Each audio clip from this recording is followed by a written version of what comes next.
Right now on Denver 7 News at 4, big milestones looming for the Central 70 project. CDOT is edging closer to getting the massive project done. A town with few resources and no history of taking in refugees has successfully helped families from Afghanistan find housing and steady jobs. How they made it happen.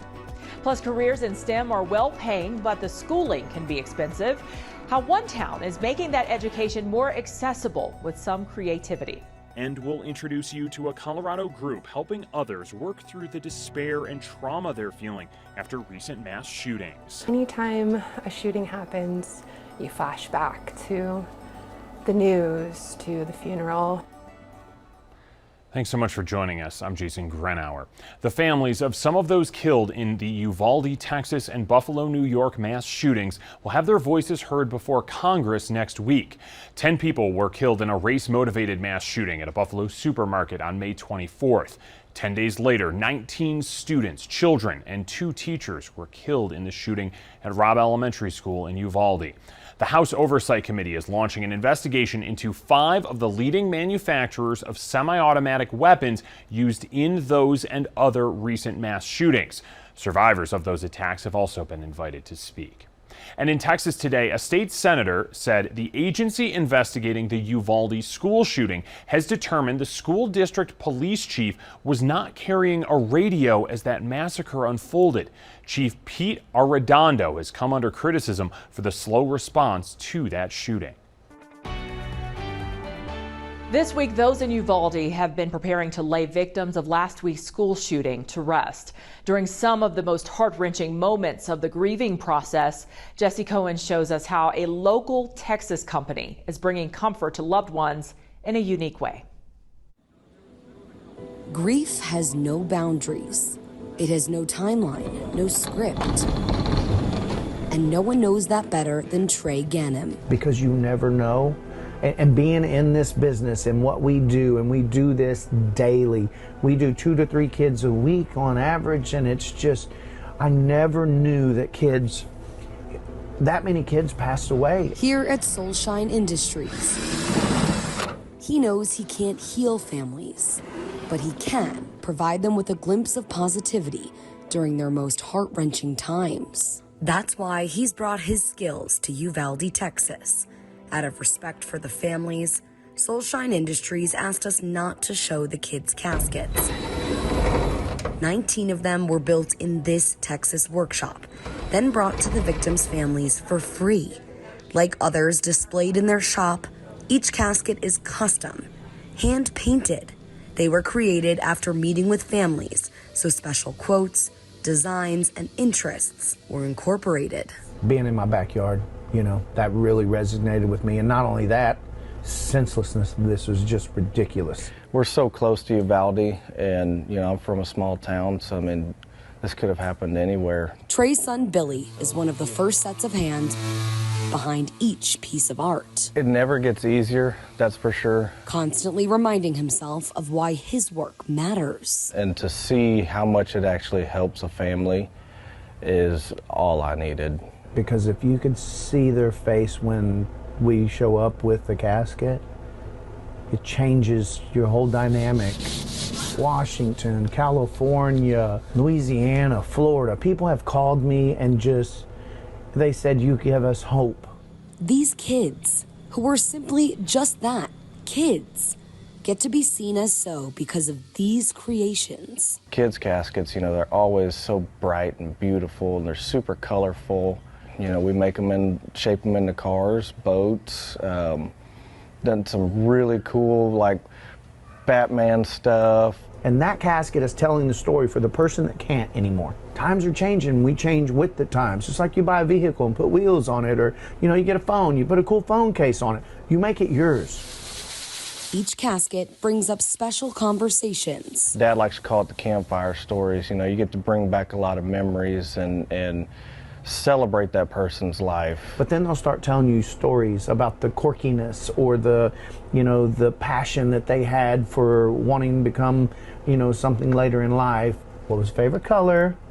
And, he loved blue, or she loved green, or, a pearl white.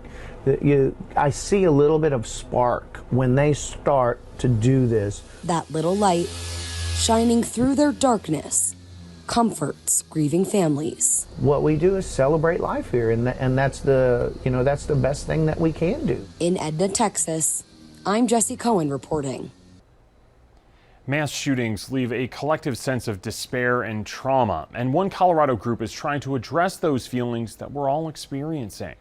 We're all survivors right now of all of this stuff going on. You might not have been there, but you're seeing the news, you're hearing these things, and you might be one of the people who's not desensitized to it. Megan Dearman and Della Curry are relaunching a concept they created right before COVID lockdowns.